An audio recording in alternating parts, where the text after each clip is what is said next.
So the first step before we play any notes in the clarinet is we need to talk about how to hold it. So we want to make sure that our right thumb is below the thumb rest here, and that our first fingers can just fall over these keys gently without actually depressing them.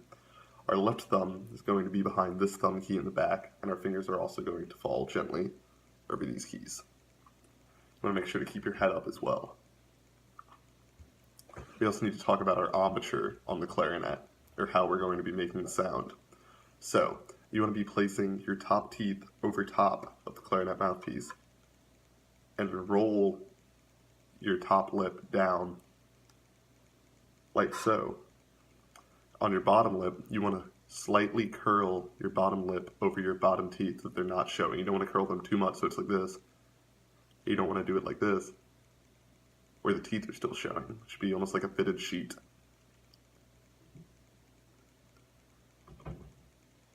You want to make sure to keep the corners of your mouth tight, but not too tight that you are straining yourself. It should be a very relaxed embouchure.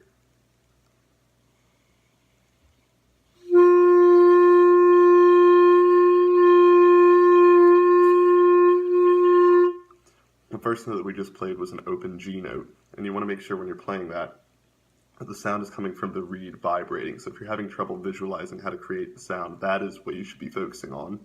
You want to make sure when you're playing these notes that you're tonguing them. And the best way that I've found to think about it is some people describe it as a ta sound, but if you notice when you say ta, your tongue hits in the back of your throat, but when you say tha, your tongue comes up to your teeth. So I like to think of it as a tha sound. So your tongue is going to be making contact basically just right below the tip of your reed, as so.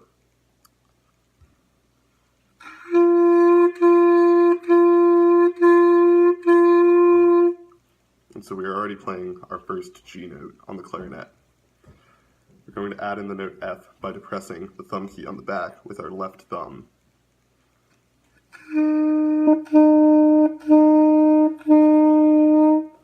The next note is going to be E. So we're going to keep the back thumb key depressed, and we're going to add in the first key right here with our first finger. And you want to make sure to keep your finger completely over the sound hole so that no air is escaping out.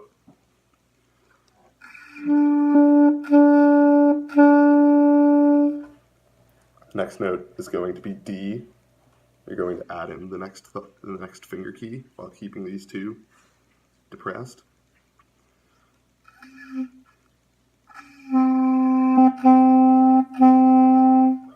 And the last note we're going to play is C, which doesn't have a metal key over it, but you can see the hole right here.